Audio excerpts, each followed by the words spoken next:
12 тысяч лет назад, задолго до изобретения колеса, письменности, металлургии, использования вьючных животных и даже простейшей глиняной посуды, неизвестные строители на юго-востоке современной Турции воздвигли колоссальный мегалитический комплекс из многотонных каменных стел, покрытых высокорельефными изображениями диких зверей. А давайте узнаем, у кого сейчас утро, день или ночь.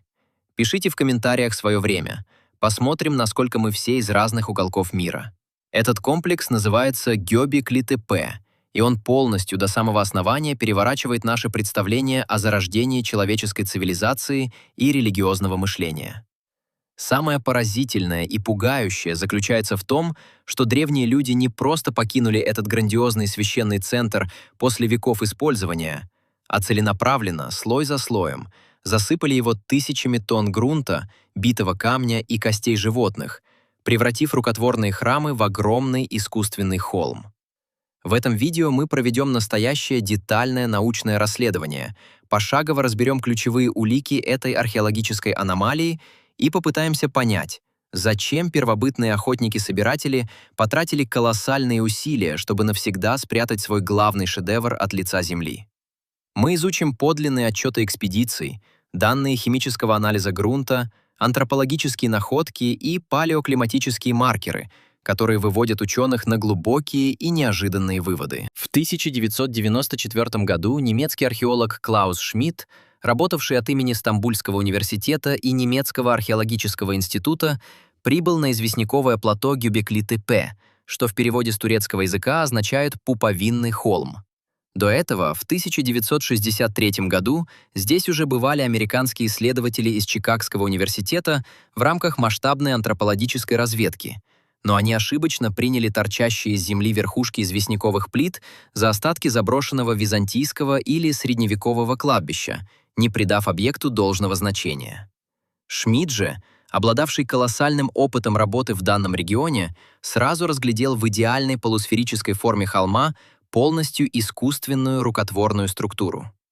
Едва начав раскопки в 1995 году, его интернациональная команда наткнулась на нечто абсолютно невозможное для эпохи докерамического неолита. Из плотной сухой земли один за другим начали показываться огромные Т-образные колонны, безупречно вытесанные из единых кусков известняка. Их высота достигала 5,5 метров, а вес колебался от 10 до 20 тонн, при этом в близлежащих каменоломнях были обнаружены незаконченные стелы весом до 50 тонн. Колонны стояли по правильному кругу, соединенные между собой грубыми каменными стенами, а в самом центре каждого кольца величественно возвышались две самые крупные стелы, обращенные лицом друг к другу. На их гладкой поверхности были искусно, с потрясающим чувством объема, вырезаны рельефы лис, львов, кабанов, змей, скорпионов, пауков, журавлей и грифов. Радиоуглеродный анализ органических остатков, зажатых между камнями и известковым раствором, показал ошеломляющую дату. Возраст древнейшего слоя, обозначенного археологами как слой 3, составлял не менее 11 512 тысяч лет. Это глубокая эпоха 9-10 тысячелетия до нашей эры, самый конец ледникового периода. Для сравнения, чтобы осознать масштаб, Стоунхендж в Великобритании и первые египетские ступенчатые пирамиды будут построены людьми лишь спустя 6-7 тысяч лет после того, как Гёбекли-Тепе уже функционировал. В те далекие времена человечество, как считалось в классической исторической науке, состояло исключительно из бродячих общин охотников и собирателей, которые не знали постоянных жилищ и не умели накапливать излишки пищи. Главная детективная аномалия, которая поразила Клауса Шмидта и о которой он подробно написал в своей фундаментальной монографии «Они строили первые храмы», опубликованной в 2006 году, заключалась в структуре самого холма. Холмистая возвышенность высотой в 15 метров и диаметром около 300 метров не была результатом естественного медленного накопления культурного слоя, когда бытовой мусор, пыль и разрушенные ветром глиняные здания столетиями оседают на одном и том же месте. Напротив, георадиолокационные исследования и стратиграфический анализ вертикальных срезов почвы четко показали: огромные каменные круги были засыпаны в течение очень короткого, сжатого промежутка времени. Первая рабочая версия, которую выдвинул сам Клаус Шмидт, казалась романтичной, но вполне логичной для столь масштабного культового объекта. Он предположил, что Гюбекли Тепе был захоронен ритуально, как хоронят священное существо или вождя. По его мнению, каждое мегалитическое кольцо имело свой определенный, строго заданный срок службы, своего рода сакральный жизненный цикл. Когда этот цикл подходил к концу, общины охотников-собирателей со всей округи, а радиус их миграции мог составлять сотни километров, собирались вместе, проводили масштабные празднества, а затем ритуально хоронили старый храм, методично засыпая его землей и мелким щебнем, чтобы рядом или прямо поверх него начать строительство нового, еще более величественного кольца. Эта гипотеза долгое время безраздельно доминировала в научной и научно-популярной литературе. Она идеально объясняла, почему древнейшие мегалиты так безупречно, без сколов и выветривания, сохранились до наших дней. Их не разрушили дожди, зимние заморозки и последующие поколения людей, просто потому, что они были идеально законсервированы внутри сухого, герметичного холма. Камни выглядели так, словно мастера оставили их буквально вчера. Однако эта красивая, поэтичная теория ритуальных похорон храма продержалась ровно до тех пор, пока ученые не начали детально, на молекулярном и фракционном уровнях, изучать состав того самого грунта, которым был засыпан комплекс. Тщательные исследования следующего поколения исследователей заставили научный мир глубоко усомниться в священном трепете строителей Гюбекли-Тепе и указали на совершенно иные, куда более прозаические и одновременно пугающие причины консервации этих грандиозных арен. После внезапной смерти Клауса Шмидта в 2014 году масштабные раскопки на объекте возглавил доктор Ли Клэр совместно с обновленной командой немецкого археологического института. Они решили отойти от чисто культовых интерпретаций и обратили самое пристальное внимание на микростратиграфию и состав заполняющего материала, который скрывал под собой величественные колонны слоя 3. Результаты этих кропотливых исследований были опубликованы в престижном рецензируемом научном журнале Antiquity в 2020 году. И эти новые данные нанесли сокрушительный, необратимый удар по первоначальной версии о священном благоговейном захоронении. Ученые провели детальный седиментологический анализ, то есть изучили структуру, фракцию, плотность и происхождение камней и земли, составлявших этот огромный холм. Если бы люди намеренно и аккуратно засыпали свои святыни в ходе торжественного благородного обряда, они бы логично использовали чистый грунт, речной песок или специально принесенную однородную гальку из ниже лежащей долины.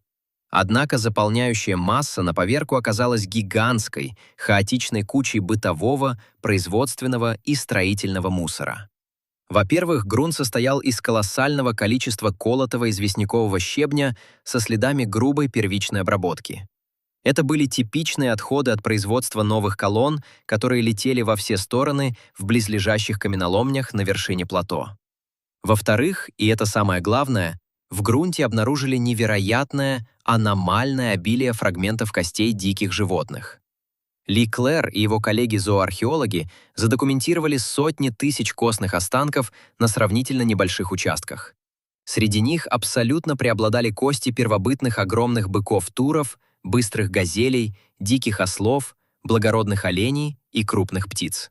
При этом практически все кости имели четкие, явные следы термической обработки на кострах, глубоких надрезов от острых кремниевых орудий и грубого расщепления вдоль для извлечения питательного костного мозга. По сути, великие мегалитические сооружения были грубо засыпаны остатками гигантских многодневных пиршеств и отходами повседневного камнерезного ремесла. Но мог ли священный обряд консервации великой святыни состоять из забрасывания монументов обглоданными костями и производственным мусором? Новое руководство раскопок посчитало это крайне маловероятным с точки зрения религиозной психологии. Более того, геоморфологические исследования стен выявили еще одну важнейшую, неопровержимую улику. На стенах каменных кругов и на самих Т-образных колоннах были обнаружены глубокие следы сильной эрозии, трещин и механических повреждений, которые явно возникли и развивались в течение долгого времени до того, как комплекс скрылся под землей.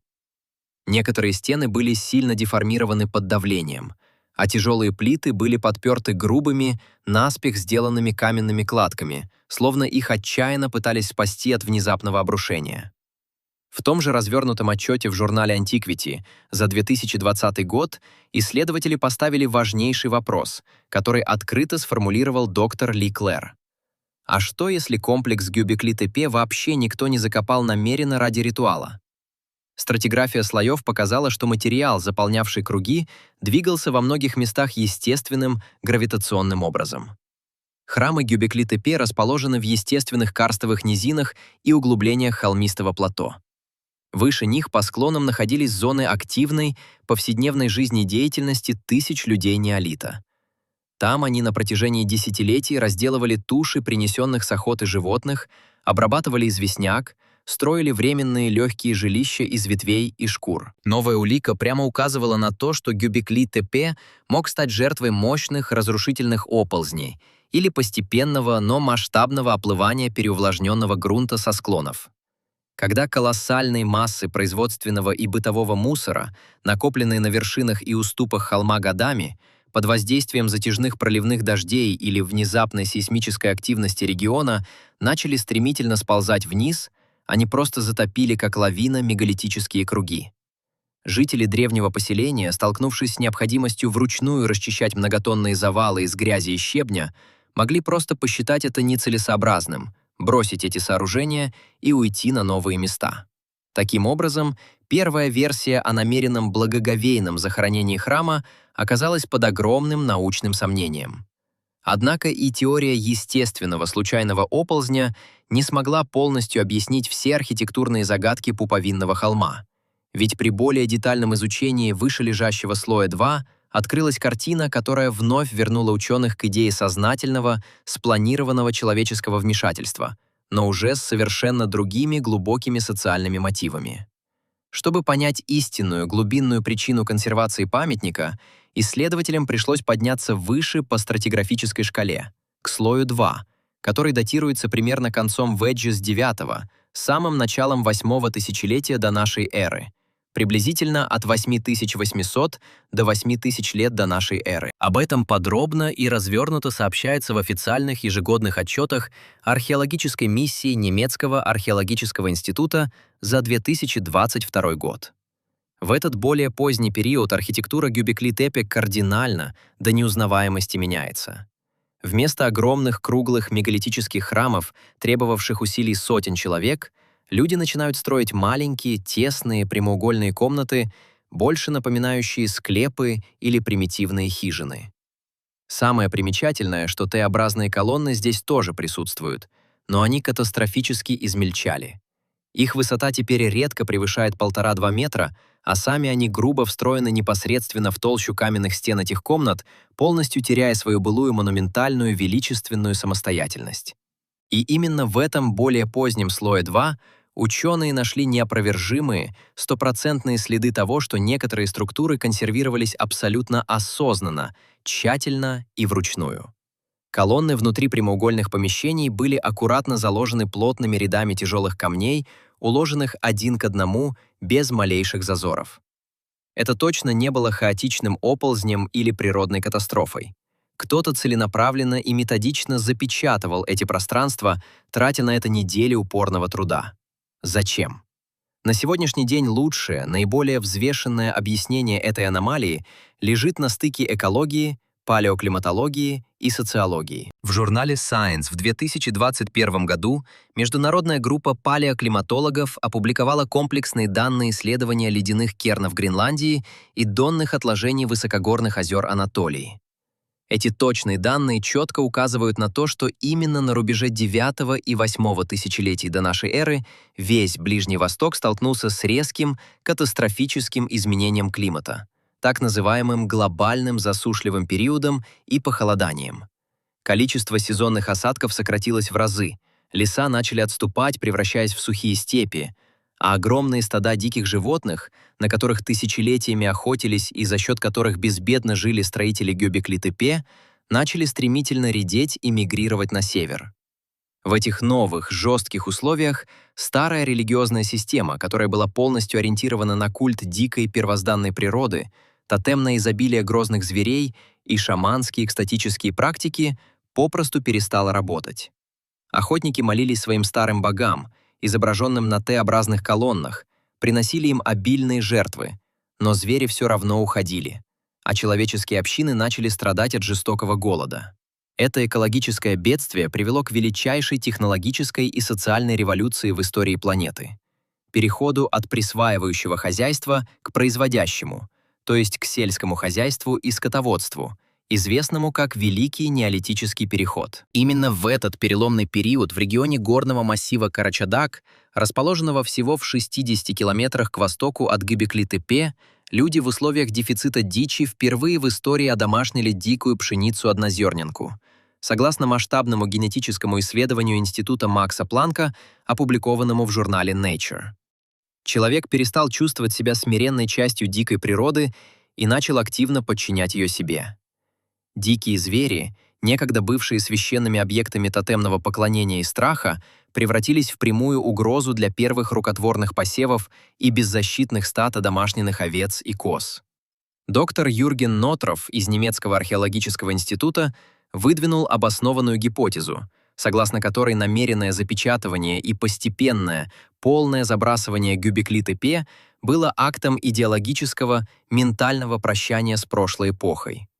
Старые боги дикого, опасного мира стали абсолютно ненужными, бессмысленными и даже пугающими для нового оседлого уклада жизни первых земледельцев. Комплекс не просто закопали из мимолетной прихоти, его закрыли как полностью исчерпавший себя социальный и религиозный проект. Люди навсегда уходили в плодородные долины, основывали там первые постоянные крупные аграрные поселения вроде Чатал-Хююка и буквально хоронили свое охотничье прошлое, засыпая старые великие святилища остатками еды и строительным мусором, символизируя тем самым окончательную победу нового образа жизни над старым, первобытным. Но именно здесь мы упираемся в жесткий, необъяснимый предел этой красивой теории, который до сих пор не дает покоя ведущим мировым ученым. Если комплекс Гөбекли-Тепе был окончательно заброшен из-за победоносного перехода к земледелию, то почему на огромной территории самого памятника за все долгие десятилетия раскопок не было найдено ни одного зернышка одомашненных растений или костей домашних животных? Все найденные кости исключительно дикие. Все орудия — охотничьи кремневые наконечники стрел и копий. Известный профессор социологии и религии из Эдинбургского университета Тревор Уоткинс открыто поставил этот парадоксальный вопрос на Международном научном симпозиуме в 2024 году. Как общины, которые официально еще не имели излишков продовольствия, зернохранилищ и стабильного домашнего хозяйства, умудрялись веками координировать, содержать, организовывать и кормить тысячи строителей Гөбекли-Тепе, а затем провести столь же масштабные скоординированные работы по его закрытию. Наука до сих пор не может внятно объяснить, каков был точный социально-политический механизм координации этих людей без наличия институтов государственной власти, письменности или жесткой военной иерархии. В поисках ответов на этот социальный парадокс археологи начали копать глубже в прямом смысле слова. И из заполняющего грунта показалась новая, мрачная и пугающая улика, которая перевела расследование в плоскость культа мертвых. Существует еще одна, совершенно независимая и пугающая линия вещественных доказательств, которая указывает на то, что мотивы консервации и засыпки Гөбекли-Тепе могли быть напрямую связаны с очень мрачным, развитым и глубоким культом предков, который официальная наука только начинает детально расшифровывать. В 2017 году в авторитетном научном журнале Science Advances вышла сенсационная статья известного антрополога Юлии Грески из немецкого археологического института. При детальном лабораторном анализе огромного массива костного материала, извлеченного из заполняющего грунта мегалитических кругов Гөбекли-Тепе, ее исследовательская группа обнаружила фрагменты человеческих черепов со странными, пугающими отметинами.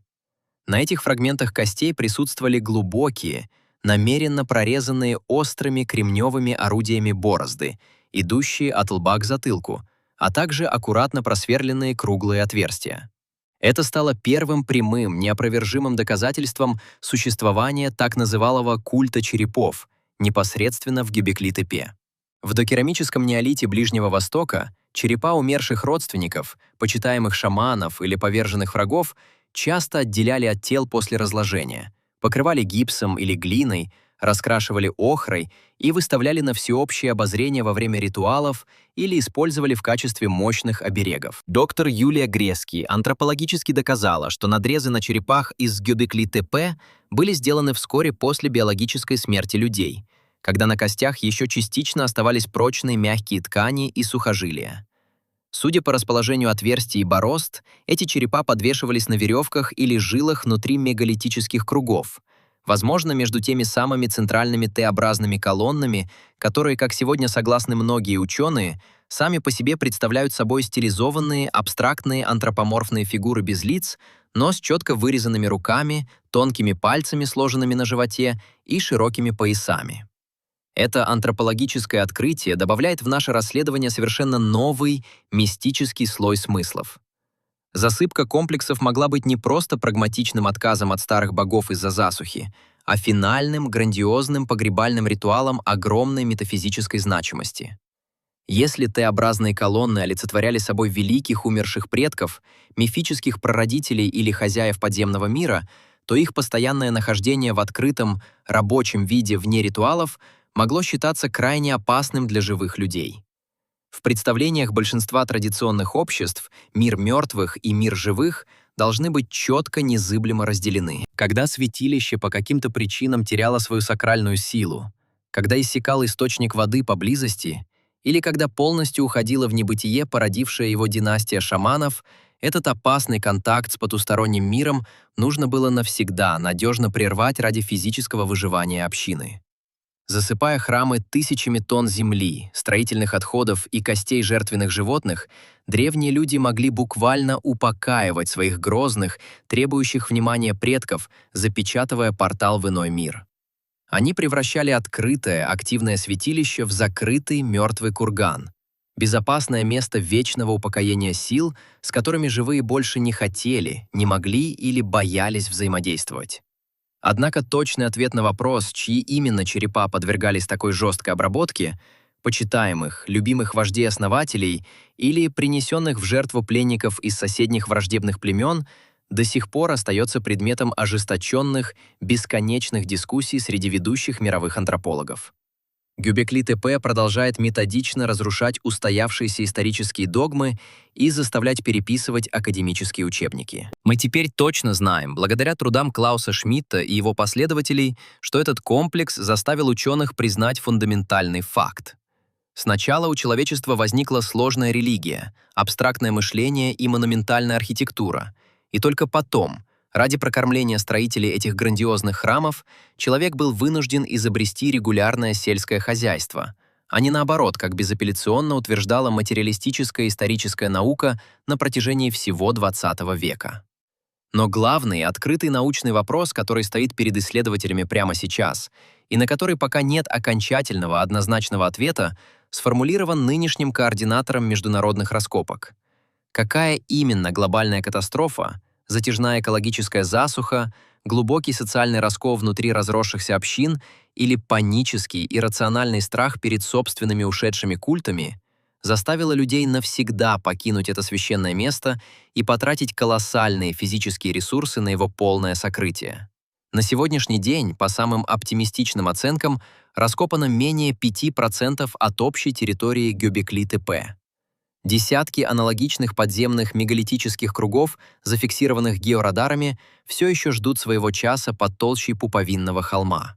Что, по вашему личному мнению, заставило наших далеких предков столь тщательно закопать свои первые великие храмы? Была ли это осознанная бережная консервация для далеких потомков, панический страх перед ушедшими богами или простое прозаичное следствие мощного природного оползня, который обрушил производственный мусор со склонов?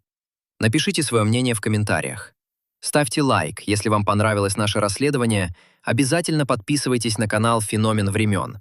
И до скорой встречи в новых выпусках, где мы продолжим вместе раскрывать самые волнующие, невероятные и неразгаданные тайны нашей истории.